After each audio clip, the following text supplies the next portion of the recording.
بسم اللہ الرحمن الرحیم۔ اور اسی طرح آپ صلی اللہ علیہ وسلم فرماتے ہیں الاسلام یجب ما قبلہ، اسلام، کوئی شخص مسلمان ہوتا ہے اس کے پچھلے گناہ سارے کے سارے مٹا دیے جاتے ہیں، سارے پچھلے، کوئی شخص مسلمان ہوا، اس سے مسئلہ ایک اور روایت ہے، عبداللہ بن عمر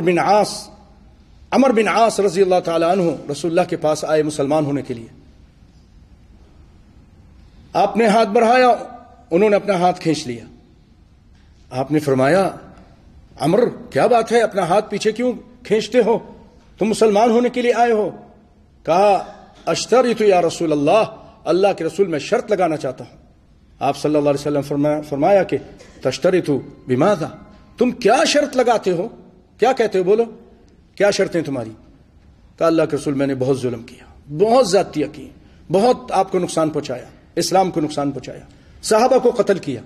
آپ کے ساتھیوں کو قتل کیا، میں یہ شرط لگانا چاہتا ہوں کہ میرے پچھلے گناہ معاف کر دیے جائیں گے تو میں اسلام لاتا ہوں۔ تو آپ صلی اللہ علیہ وسلم فرمایا عمر اما تعلم، کیا تم کو نہیں معلوم الاسلام یہدم ما کان قبلہ والہجرۃ تہدم ما کان قبلہ والحج یہدم ما کان قبلہ،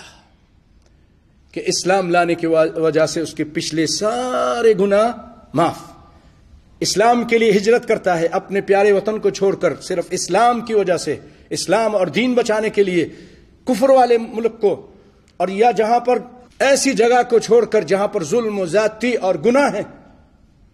وہاں اس کو چھوڑ کر وہ اچھی جگہ پر جاتا ہے، ہجرت کرتا ہے، اسلامی ملک کی طرف جاتا ہے، تو اس کے بھی اللہ تعالیٰ پچھلے سارے گناہ معاف کر دیتا ہے،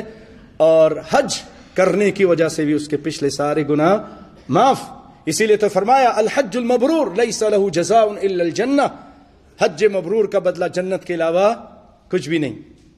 اسی لیے بھائیو آگے حج کا موسم آ رہا ہے، جو لوگ حج کرنا چاہتے ہیں تو اللہ ایک مرتبہ پھر موقع دے رہا ہے، اس کی تیاری کریں، اگر پیسہ ہے تو ضرور حج کریں، ورنہ سیدنا عمر بن خطاب رضی اللہ تعالی عنہ فرماتے ہیں میرا دل کرتا ہے کہ اپنے کارندوں کو بھیجوں امصار کی طرف شہروں میں، اور وہ دیکھیں کہ جو لوگ باوجود طاقت کے حج نہیں کرتے ہیں ان سے جزیہ لیں، ان سے کیا لیں؟ جزیہ لیں، ٹیکس لیں، اور ٹیکس کس سے لیا جاتا ہے؟ جزیہ کس سے لیا جاتا ہے؟ کافروں سے لیا جاتا ہے۔ ما ہم بمسلمین ما ہم بمسلمین ما ہم بمسلمین، یہ مسلمان ہی نہیں جو باوجود طاقت کے حج نہیں کرتے۔ تو میرے پیارے بھائیو اگر حج کی طاقت ہے تو اس کو آپ اس سال ضرور کوشش کیجئے، اللہ تعالیٰ آپ کے لیے آسانی کرے گا اور ہم سب کا حج قبول فرمائے، آمین۔